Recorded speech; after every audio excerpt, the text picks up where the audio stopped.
एक बात बहुत अच्छे से समझ लीजिए, जिसके घर में क्लेश होता हो, अशांति रहती हो, क्लेश रहता हो, या छोटी छोटी बात पर विवाद चालू हो जाता हो, या पति पत्नी में, परिवार में, सास बहू आदि कादिक में कहीं ना कहीं कुछ अगर विवाद रहता हो, तो शास्त्र कहता है ऐसा बेलपत्री की डंडी रहती है ना, बहुत ध्यान दीजिएगा महाराज। श्राद्ध पक्ष की कथा चल रही है, शिव महापुराण आज विराम की ओर है, ध्यान दीजिएगा।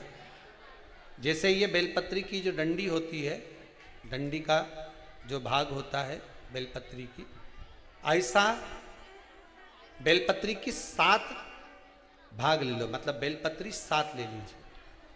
7 बेलपत्र लेकर कच्चा जो सूत होता है ना, कच्चा सूत जो जानते हो पेड़ पौधे में माताएं लपेटती हैं, धागा जो होता है ना सफ़ेद कलर का कच्चा धागा, जो बड़ में, पीपल में और आंवला आदि में लपेटा जाता है,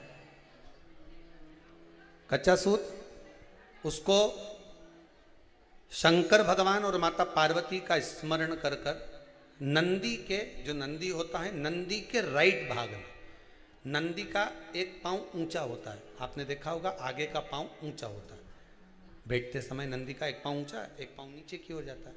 तो नंदी का जहां पांव ऊंचा है उस ऊंचे पांव के पास में बैठना है। कच्चे सूत पर उस बेलपत्री के जो 7 गुच्छ हैं, 7 जो बेलपत्री के भाग हैं, 7 बेलपत्री हैं, उसको अपना नाम गोत्र स्मरण कर कर उस कच्चे सूत को लपेटना है महाराज। लाल कलर का चंदन उस बेलपत्री के पत्ते में जो अग्रभाग होता है, सबसे आगे का भाग, 7 में लाल चंदन लगाना है महाराज। उस चंदन को लगाकर आप प्रदोष के दिन, प्रदोष काल में शंकर भगवान को समर्पित अगर करते हैं तो जिस घर का गोत्र बोला है उस घर में कभी क्लेश नहीं हो सकता, उस शांति का अनुभव कर, उसमें क्लेश नहीं हो सकता। एक धागा होता है पक्का धागा, एक धागा होता है कच्चा धागा, बहुत ध्यान दीजिएगा महाराज। पक्के धागे से नहीं लपेटना सफेद, कच्चा जो धागा पीपल में, बड़ में या आंवला आदि में जो हम लोग लपेटते हैं पूजन करते समय, वो कच्चा धागा। और एक बात और आपको कहने, ध्यान दीजिएगा, अगर मान लो किसी पति पत्नी का तलाक तक की नौबत हो गई और तलाक नहीं कराना है, आपस में वापिस प्रेम बढ़ जाए, छोरी वापिस घर में रहे, बेटा उसको रखे, बहू रहे, आपस में प्रेम बढ़े, वो भले मायके चली गई हो, वो भले लड़का छोड़कर चले गया हो, अकेली रह रही हो और चाहती है कि मैं पति के साथ रहना है, तलाक नहीं होना चाहिए, हम दोनों में प्रेम रहे, वो संभाले मेरे को भी और मैं भी आदर करूं, वो भी आदर करे।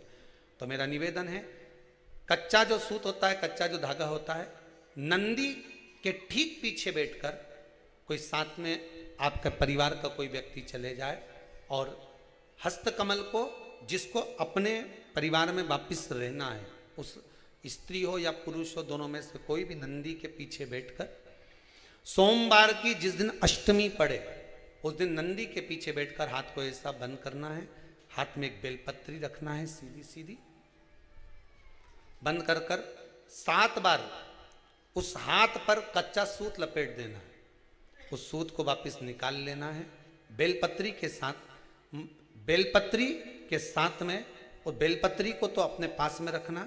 सबसे पहले माता पार्वती का जो हस्तकमल ऐसा होता है शिव मंदिर में, उस हस्तकमल में वो सूत जो आपके हाथ से निकला है वो उसमें डाल देना है, माँ जगत जननी से प्रार्थना कर कर, और जो बेलपत्री आपने संबंध को जोड़ने के लिए अपने हाथ में ली है वो शंकर भगवान के कटी भाग में, फिर निवेदन करूंगा कटी भाग को समझ लीजिए। ये शिवलिंग रखा है, जहां पर शंकर भगवान का शिवलिंग, माता पार्वती जी के हस्त कमल पर जो शिवलिंग रखा है, ये भाग कटी भाग कहलाता है।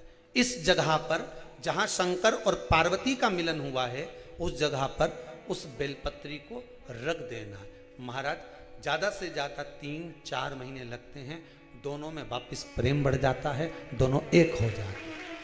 तलाक तक बात चल भी रही हो तो वो तलाक समाप्त हो जाता है। प्रेम, करुणा, आसक्ति, स्नेह बढ़ जाता है। संबंध टूटने की कतार पर एक बार माता पार्वती को समर्पित तो करो अपना संबंध कि मां अब तुझे नहीं भाना। माना मैंने अपशब्द कह दिया होगा, माना मेरी गलती होगी, थोड़ी गलती उनकी भी होगी, पर दोनों की गलती है मां, अब इस संबंध को तुझे निभाना। जब कच्चा सूत माता के हाथ में रखो तब माता को विनती करना, इस संबंध की डोरी अब तेरे को दे दी। दीन बंधु दीनानाथ मेरी डोरी तेरे हाथ। अब यह डोरी मैंने तुमको दे दी है, अब यह संबंध आपको निभाना है, अब ये संबंध मेरा। पतंग उड़े आकाश माने, डोर थारा हाथ मां, ओ भोले मेरी पतंग ऊंची राखना। शंभु मेरी पतंग ऊंची राख, नाव चले मझधार मां, पतवार थारा हाथ मां, ओ भोले मेरी नैया पार लगा। शंभु मारी नैया पार लगा। रथ उब्या मैदान माने, डोर थारा हाथ मां, रथूब्या मैदान माने, डोर थारा हाथ मां, ओ भोले हमने रण संग्राम जितावजो। शंभु हमने रण संग्राम जितावजो, ओ भोले थारा चरण कमल मारा। हे भगवान, अब ये पतंग इधर उधर ना जाए, इसको साध ले, मेरी डोरी तू पकड़ ले, मेरी ये डोर तुम पकड़ कर भगवान से प्रार्थना करो, निवेदन करो। संबंध टूट रहा है, इसको संभाल लो। घर में क्लेश मच रहा है, इसको संभाल लो। परिवार टूटे